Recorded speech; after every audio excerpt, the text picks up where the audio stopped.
Hello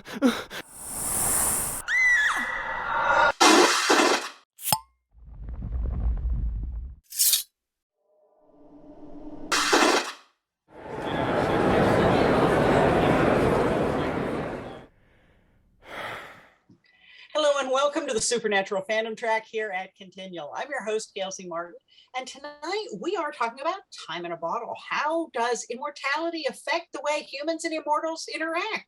But before we dive into that, let's let our wonderful and very brave panelists introduce themselves, starting with Lola. My name's Lola Laracy. I'm a writer, and I made a great step forward with the book I've been working on. I decided instead of having it in Microsoft Word, I wanted it in Google Drive, so I copy and pasted the whole thing. So I'm making strides finishing this book, let me tell you. I've been a Supernatural fan since 2005, and I was thinking the other day, I've gone through so much since it started. Two boyfriends, probably 10 places to live. That should be a topic sometime. My life against the panoply of Supernatural. You probably got something there. I think we all have a tale to tell. Elektra?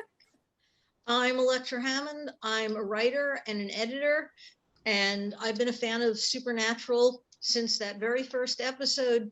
And I was a fan of Buffy since that very first episode because immortal beings and vampires are one of my favorite topics. Mm-hmm. And I'm Gail C. Martin and Morgan Bryce. As Gail, I write epic and urban fantasy. As Morgan, I write urban fantasy, male paranormal romance. But all my modern worlds are ones where Sam and Dean could walk in and feel right at home.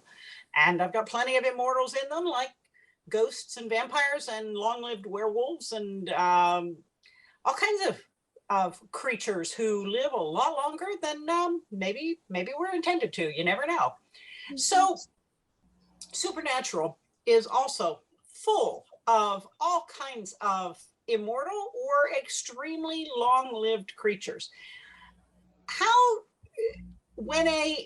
And let's start with vampires and work our way up. When you've got a vampire who might live several centuries, maybe longer, depending on the mythos. You've got the alpha vampire who's obviously older than that. And then you've got a mortal. How does that skew the immortal creature's perception, and how does that affect any kind of understanding or conversation that these two are going to have? Elektra? It's always an interesting thing to start delving into this pretty deeply, because if you're going to be around a long time, and you know you're going to be around a long time, you look at things in a completely different way. You know, human life takes, a minute compared to how long the vampires live, and you invest for the future. Therefore, most vampires are, the supernatural vampires, for the most part, other than the alpha, they mostly ran into really, really young vampires who hadn't gotten a chance to get their footing yet. But the alpha and some of the, like the guy who created Benny, had been around for a while. And I got the feeling, at least with Benny's creator, that he was playing pirate because it was what he decided was fun. Because he had plenty of money. He could have just thrown it in a bank and let it grow and bought whatever he wanted. But this was what he decided was a fun way to hang out. Yeah, I mean, compound interest, if you put it in a bank in 1600 and just let the interest accrue, you'd be doing pretty well. Or buy land. Mm-hmm. Yeah. Yeah, you kind of look at it when they depict vampires that are not newly turned and they're not wealthy. It's like, what, are you the stupid one? Did nobody explain how this works to you? They were the ones with the poor money managers who stole from them. Yeah. And at least they have time to recoup that again over the next couple of lifetimes. Lola, what do you think? What's the perspective there? Well, I think they tend to underestimate people who aren't immortal, especially when it comes to the Winchesters, because of course, pretty much almost every vampire we meets in during the show. So anywhere there's a supernatural episode with vampires, there's a vampire who underestimated a human. So I think that they can be pretty cocky because maybe they were used to meeting humans who didn't know they existed and they could take them with the element of surprise. But when they're up against a hunter, they're up against somebody who not only knows they exist, but has a lot of information about them and is more on a level playing field. That's a good point. And I agree with you on the cockiness. It's kind of like somebody who's been at the top of their profession long enough to have forgotten how it is when you start out, and forget that there can be people just starting out who are brilliant or gifted and not the average, and you forget that at your peril. Mm-hmm. I think the other thing I always concentrate on, and it comes up especially with Benny, is, it's hard enough over a human lifetime to absorb the losses of people that we love. And it's just a given that for most people, if you live out a normal lifespan, you're going to lose people along the way. Mm-hmm. And that's many times magnified for vampires because they started out human. So mm-hmm. they started with those bonds.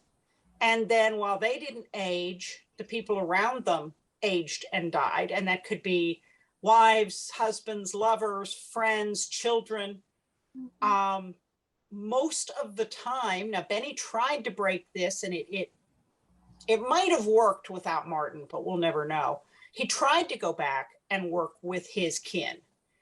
And I know I've written stories in my own universes where vampires were able to go, especially in farm country, they just stayed on the farm and they did the night chores, and everybody expected them and nobody thought it was strange. But you have to have a society that accepts that, or at least a small town where, okay, everybody knows Uncle George really died 200 years ago, but he's Uncle George and he doesn't hurt anybody, so fine, he does the night chores. Mm-hmm. I would have liked to have seen kind of more of that introspection, but we don't really see much from the perspective of the vampire on what toll does that take mm-hmm. on retaining any sense of humanity as the centuries go by and you lose more and more. At what point do you just say that's it? I'm not caring anymore. I'm not feeling anymore.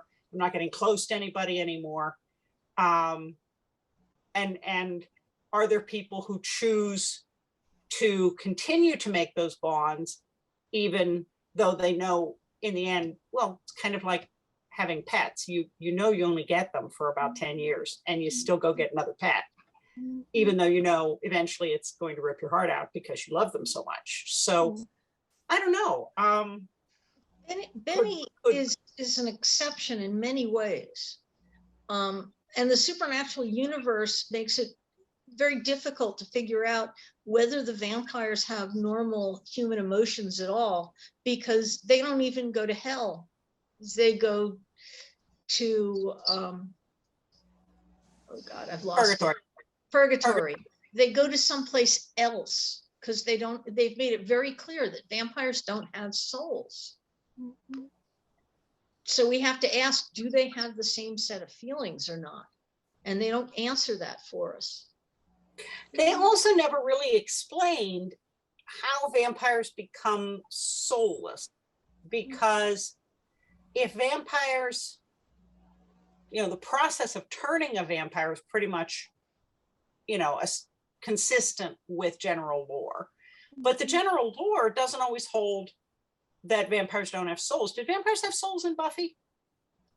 No, unless it's given to them like Spike. Given back to them. Unless they get it, they lose their souls because they've died, but they don't have quite the same buildup of heaven and discussions of what's going on in heaven that we do in Supernatural. Yeah, I mean, I've seen it done different ways and explained in different ways, but it does make you wonder, why wouldn't they have souls? Is it the process of nearly dying and being brought back, if that's the case, Sam and Dean are in a lot of trouble. How is it that they lose their souls and therefore lose that humanity? If they lose their souls, where have they gone? Right. And why did they lose? That's Did another the souls question. go to heaven or hell? Huh? But one or the other. I mean, the souls are the thing that superpower, that demons and angels can use to superpower things. So souls are a big commodity. And there was that claim that purgatory was full of souls, except they said vampires don't have them, and that's why they go there. That's a really big hole, isn't it? I was just going to say, Billy emptied out, first Cass tried to empty out purgatory, and then Billy offered it as, the soul bomb for them to kill Chuck.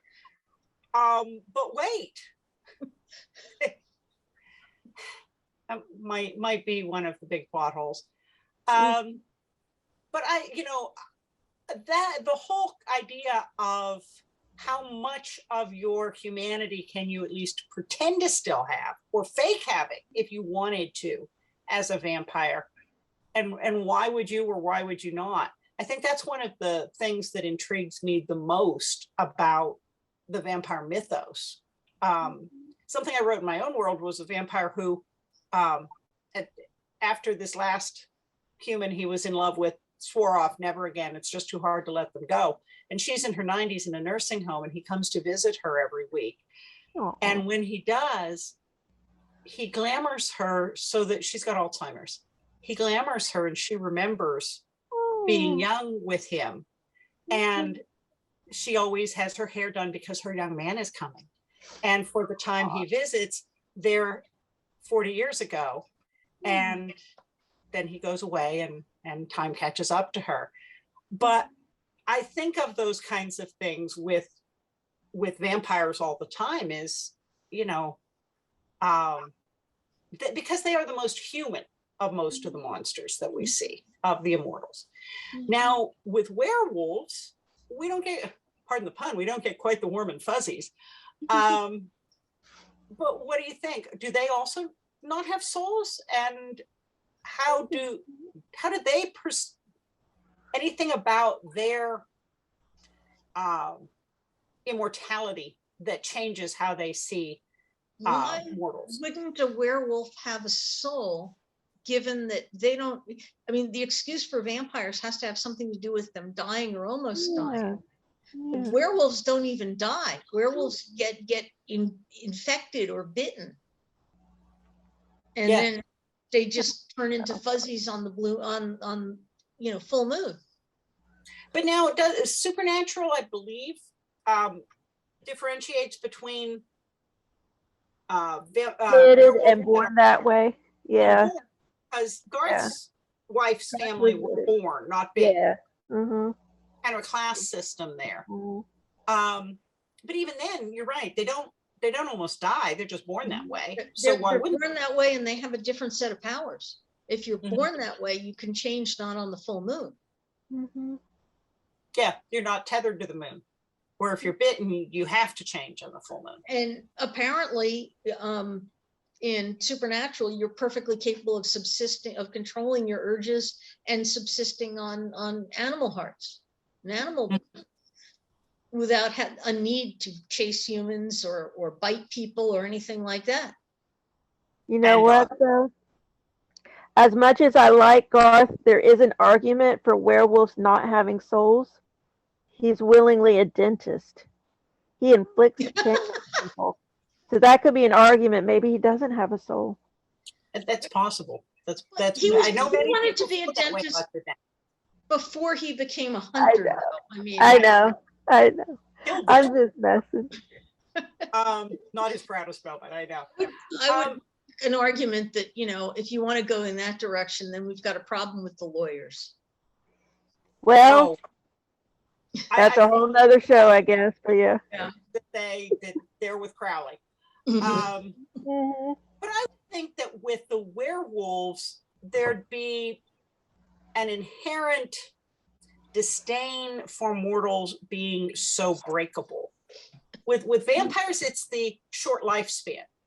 But if you come equipped with that werewolf strength and power, whether you're bitten or born with it, these other humans are going to look fragile and weak, and I think it would be very hard to not have contempt and disdain crawl into, you know, some of that perspective. Or pity, maybe pity. Do football players not have relationships with people who are not so big and strong? True. Well, those of us who remember the football players in high school as the AV club and the nerds thought there was plenty of disdain and contempt to go around. That is true. They didn't even look at me.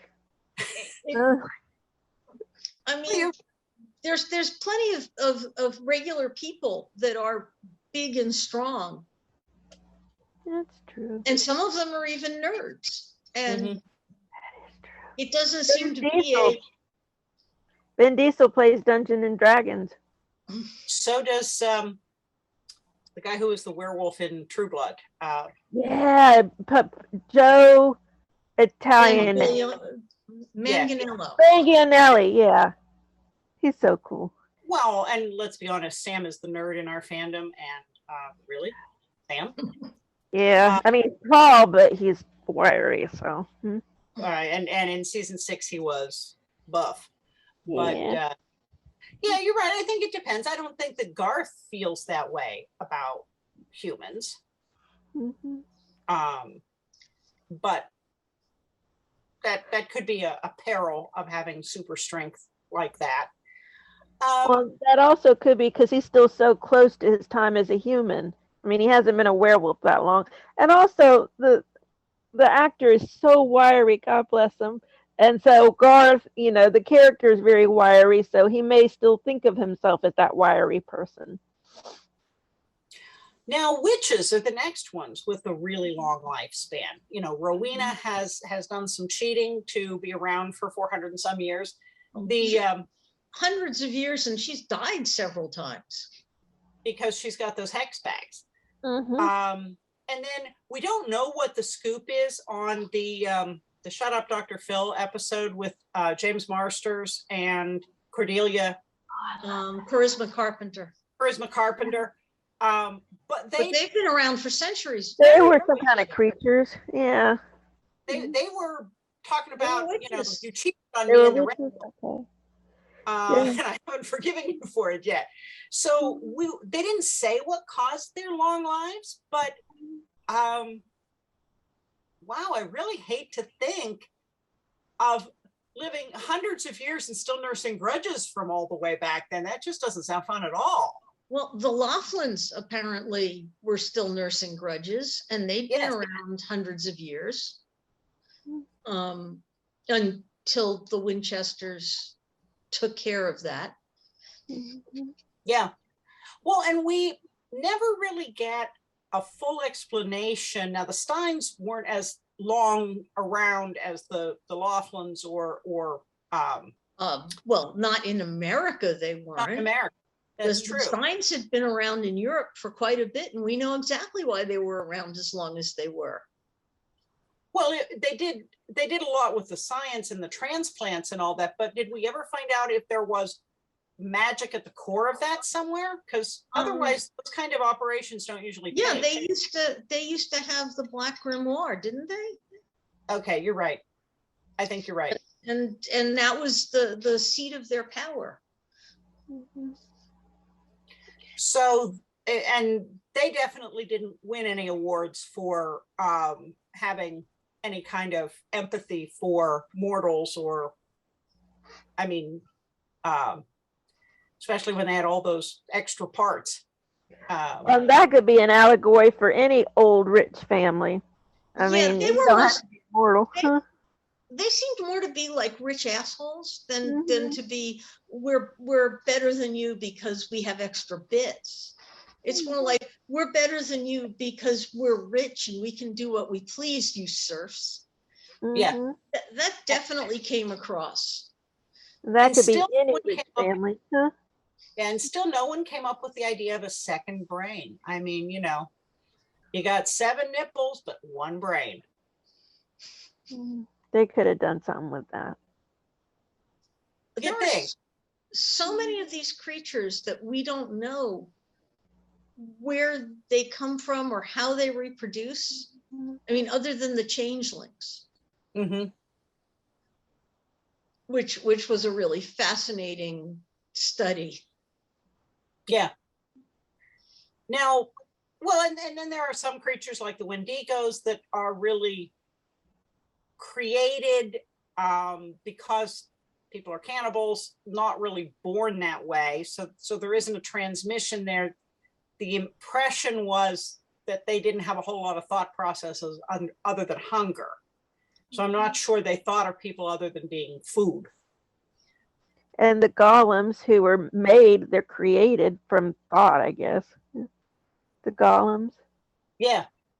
But they're created to be protectors because they're animated by the paper in their mouth with the word of God on it, written in Hebrew. So they're created being. I'm not sure. Did we get the impression that the golem had independent thoughts beyond loyalty? No, he was asking for someone to tell him what to do constantly. You need to take control. That was like the whole episode. Which is pretty consistent with the lore that I've read about golems. Is they're a protector. They're not an entity in and of themselves, because the famous one in Prague gets stored in somebody's attic for like 40 years, according to the legend. To be brought out again when there is danger. So yeah, he's kind of a special case. Now we run into, let's go to the next most familiar, which are the angels. Everybody thinks they know about angels, but they haven't met Supernatural's angels. For being angels and all that, they didn't think real highly of people. Go ahead, Elektra. Oh no, it was an individual thing. There are enough angels around, and some of them have been coming to Earth for hundreds of years, and some of them have not.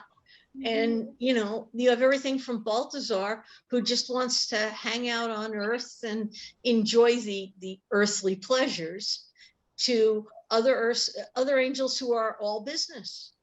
Mm-hmm.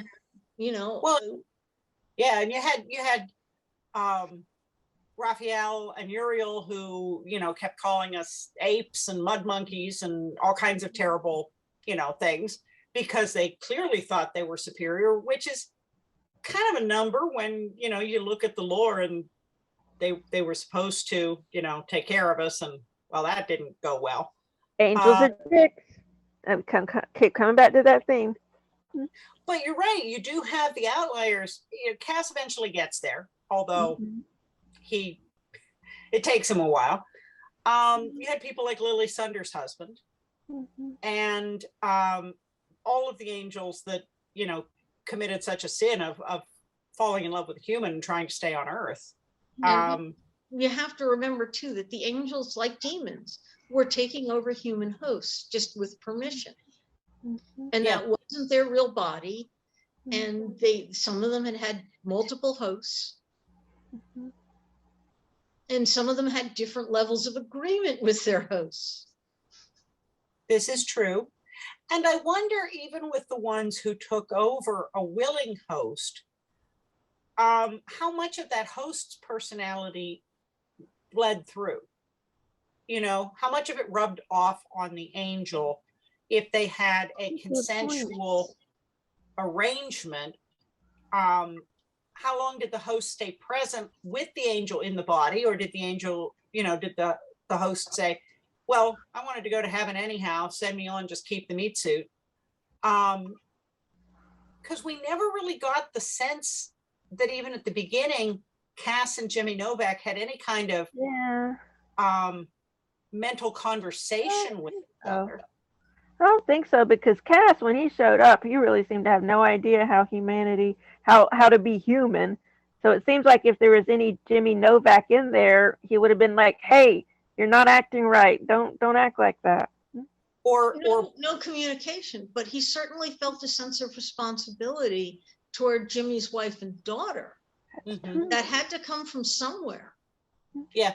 Not just a general sense of I should be more human. I should care about people. I care about Sam and Dean. But he developed responsibility toward Jimmy Novak's family. I think that was Jimmy bleeding through. Maybe. And then when Cass came back without his memory, and he ended up being Emmanuel, the faith healer, for one thing, he was healing. So he put himself in a role where he used his abilities to help people. And there he is with another wife. So something drove him back to a family life, and trying to use his ability for good. So again, was it Jimmy bleeding through? It's a good point. Didn't she coerce him? Pardon? I don't remember. What? I think, didn't she coerce him a little bit in that, or push a little bit? The wife there, wasn't she another angel? Or I don't think so. I think when they found, and I'd have to go look it up. I thought when they found him, she'd taken him in after he had shown up with amnesia. And they never really explained much about how they got together, except that they were together. okay. I'm getting the various times that he has disappeared and come back mixed up, I think. I just always remember when he was stoned that time. That made me laugh. I don't remember if it was that time. There's that time he was like stoned and he was a hippie. That always made me laugh. Yeah, that was in the end. But we also had, well, I mean, Cass himself has had so many different permutations on the angel side. But you brought up a good point about Balthazar, who just kind of thought this was the party world, and he was here to have a good time as long as it didn't involve Celine Dion. And Gabriel too. Let's not forget Gabriel. He's one of the most interesting to me, because he's he stole his identity. He's not even who he says he is, and he's gone through so much. He Borrowed it with permission. Well, Loki, yeah. I mean, I think Loki gave him his permission, but it's still interesting that he's not only. He didn't make the payment he was required to make on that. Yeah. Well, and Gabriel so often has said, I tried to ignore you guys, but you're just so interesting. And he stood up to his big brothers, including Lucifer, to say, no, you're totally not getting it. These creatures are worthy of being loved and cared for, even if they're not powerful like us. Dad was right about something. These guys have potential. And the other angels were all kind of, but what about me? So Gabriel was able to see beyond that more than we saw with anybody. Lucifer sometimes talked the talk, but I don't think he actually ever believed any of it. Lucifer was really interesting. He just overstayed his welcome. Yeah. They ran through his arc, and then they decided that, well, they wanted another shot at the apple with Lucifer. Yeah. They kept bringing him back. To bring in someone else. And the second go around wasn't as satisfying as the first. And I love the actor. I love Mark Pellegrino, but it was kind of like, okay, this is year 14 now. Can we please move on? Yeah, according to the wiki, Emmanuel's wife Daphne found a naked man walking around with no memory, and because she was very religious and believing it to be God's plan, she took him home and took care of him and got married. And he discovered that he had the remember they'd really gotten married. Okay. Yeah. And then a demon breaks into the house, and Dean saves Daphne and tells him that her husband has these gifts, and oopsie, it's Cass. So, and of course that's the episode. If they resolved that at any point. I think Dean just drove away with him. Left the poor woman. poor woman's husband disappears. Abandonment. That's what they call it, abandonment. Poor lady. This was The Man Who Knew Too Much, which was season 7. So I think, I'm not sure, had they gotten rid of Jimmy Novak's wife by season 7 yet? It seems to me like that. Well, had they That gotten was rid of a big Jimmy one. Novak by then, at some point, Jimmy, that season 10, we lose the original body and then he's reconstituted. But at that point, he was still married. And she was still alive. And she was still alive. It's not until after season 10, I think, that we go through the whole finding Claire's mom, Right. and Claire becoming independent. It's So definitely later than season 7. Yeah. So yeah, Cass, that's bad. Cass is a bigamist for a while. He's But- doing it old biblical school. Old But- school. That's right. More than one wife. But Yeah. Sam knows all about getting an annulment. So maybe Sam got him an annulment. Maybe. He ordered it online. One annulment, $49.99. on the grounds of getting his memory back or something. Yeah, you're right. Yeah. Yeah, that's another one of those plot holes, is whatever did happen there with Cass's second wife. Yeah. Okay. Now, But it was Cass's first wife. It would, the other one was Jimmy's wife. So Mhm. it's just the problem with sharing a single body that gets confusing. Yeah, that's a real stickler. Yeah. The This is true. government doesn't recognize possession as an excuse for being a bigamist. I although know. possession is 9/10 of the law. So, Good point. And the other 10th is the soul. No, I'm married to a soul. I'm not married to the body. I'm married to the soul. And the soul's in heaven. Wah, wah. yeah. Well, if you go to Japan, you can marry a video game character. So That's true. Well, and then there's Crowley, Mhm. who definitely wants to be human again and envies does he humanity. want to be human again before they get him hooked on human emotions? I think it was when they got him hooked. Human blood. That's the Yeah. sense I got. They kind of brought out his human side. Yeah, I think Crowley was always the burned out executive who got to be CEO and found out he didn't really have any fun. Mhm. So I think he missed the rush of emotions. He missed the lust and the hunger and getting drunk and all of those things that he couldn't do and get much of a high off of it as a demon. Mhm. I don't think he missed the aging and sickness and dying part of being human. But I mean, who does? I mean, when he was human, not anything was much fun. It was like, the 1600s or something. His mother like traded him for a couple of sheep or something. Pigs and not Yeah. that many. And he was a very attractive child. Just ask him. And he could juggle. So yeah, Skilled, attractive child. yes. Yeah. So they run into more gods than we can count, or demigods, or deities, or something.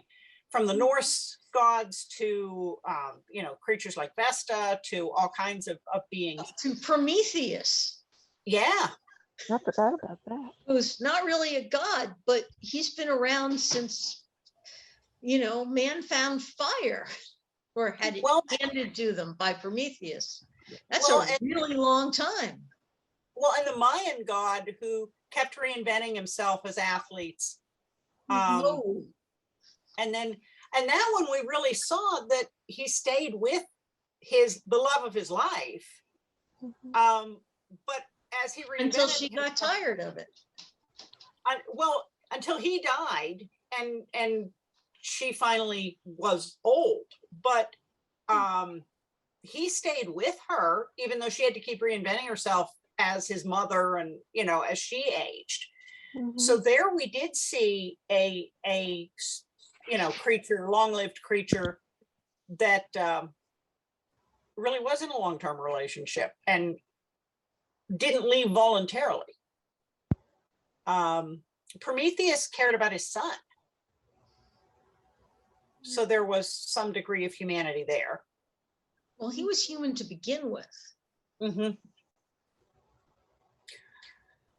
but we didn't really get, for all the gods we saw, like Odin and all of the gods at the Elysian Fields Hotel, in that episode, they weren't real warm and fuzzy toward humans, other than wanting gifts, wanting adoration, wanting sacrifice, wanting to be worshipped, but individually, not so much. They're pretty much stuck on themselves. They were gods that were full of petty bickering. Mm-hmm. Despite the fact that they were meeting over the impending apocalypse. And we're trying to figure out if sacrificing Sam and Dean would solve the problem. Mm-hmm.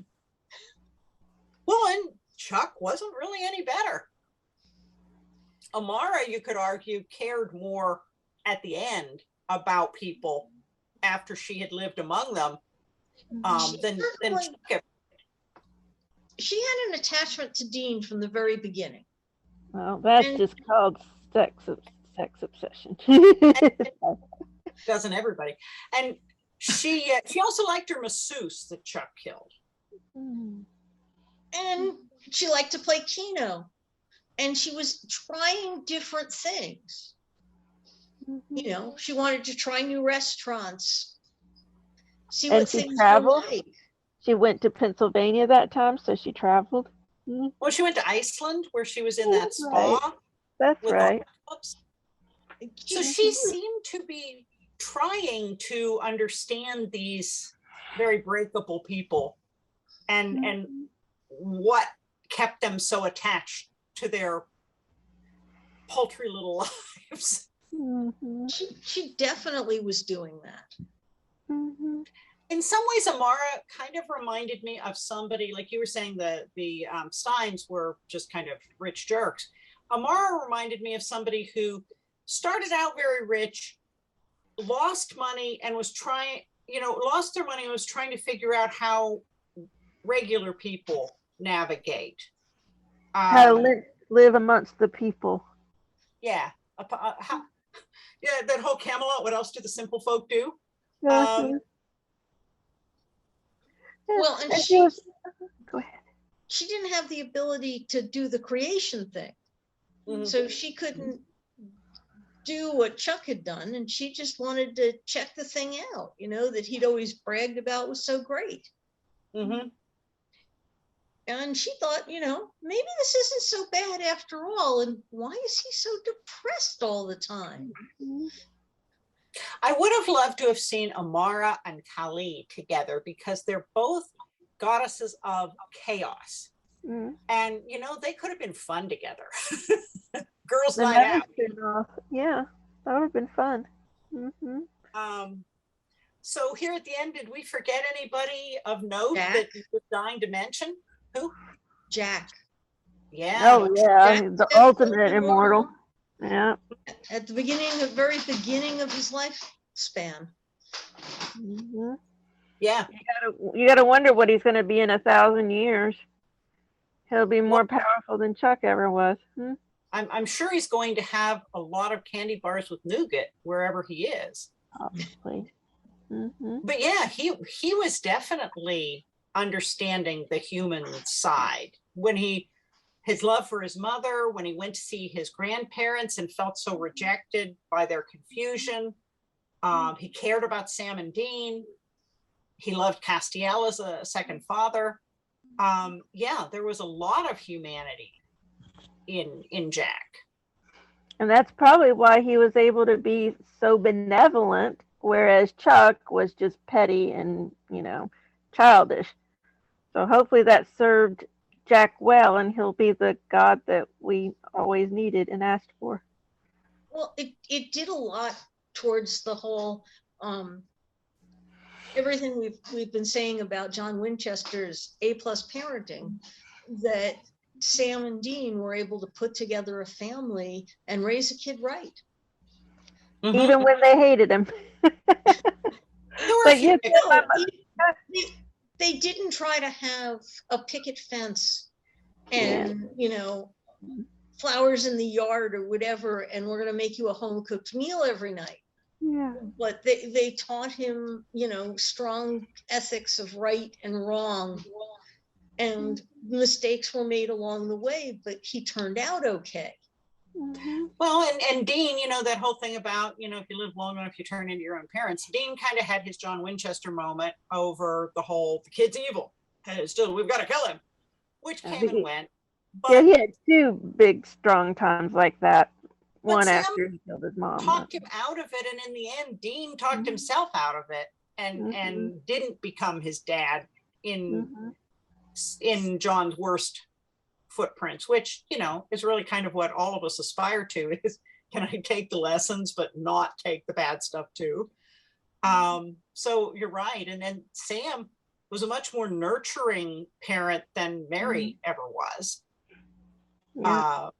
So Sam kind of brought the softer side there, and he got input with Jody and Donna and their whole found family.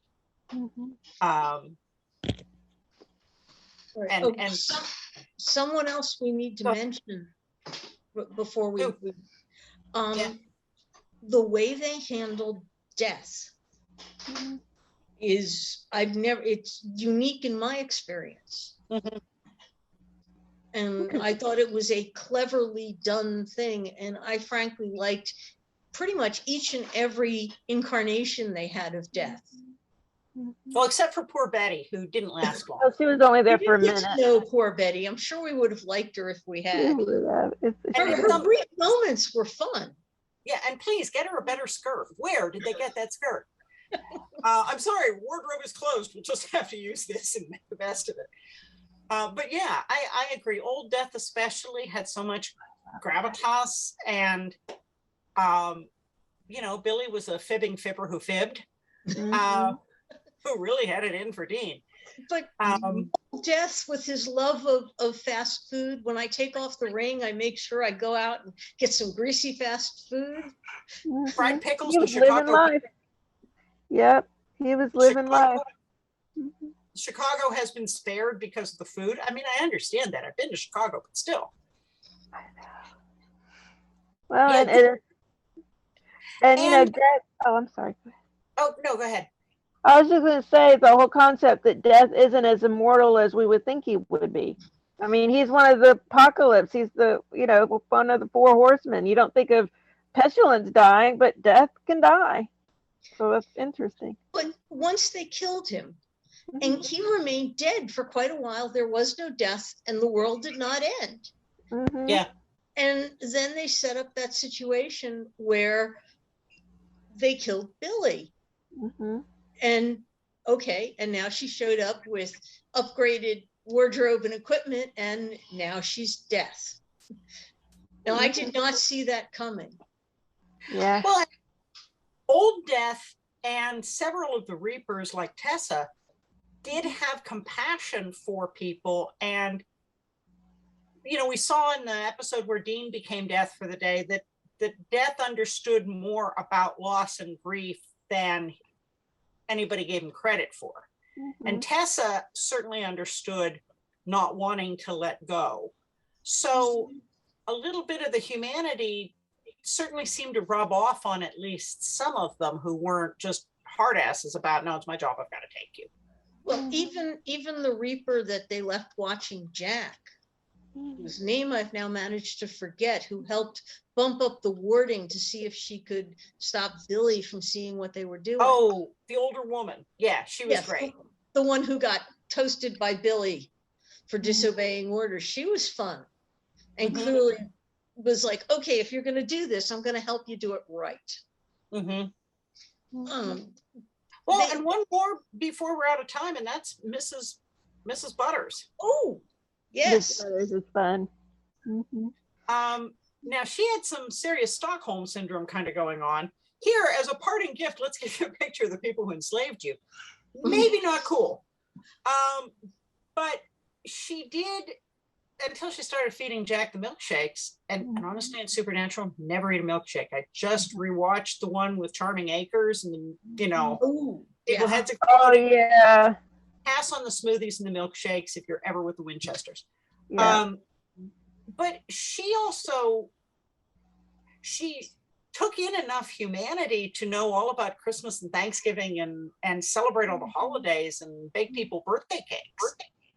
Mhm.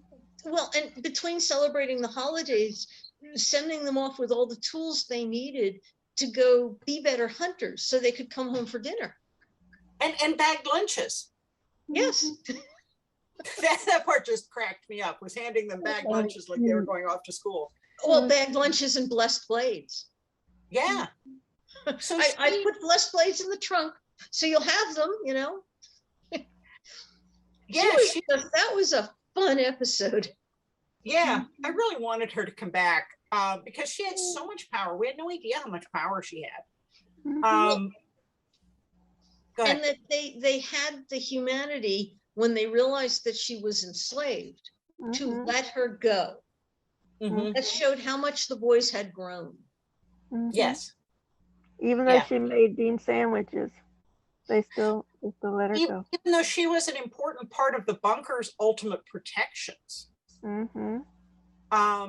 You know, it's kind of like that scene in Lord of the Rings when Aragon's got the ghost army that owes their fealty because they betrayed the previous king, and you know, Gimli's going, I don't know, that they're really convenient. You know, we should keep those. And Aragorn's going, no, an oath is an oath. I need to let them go. And they kind of did that with Mrs. Butters. Yeah, they did the right thing. Even though Dean was giving up homemade pie and Rice Krispie treat. No, it's hard, but you know, he's got the kernel of good in there. But they often did the right thing, even when it was hard. Mm-hmm. And that came across in the sense of teaching humanity to both Cass and Jack. Mm-hmm.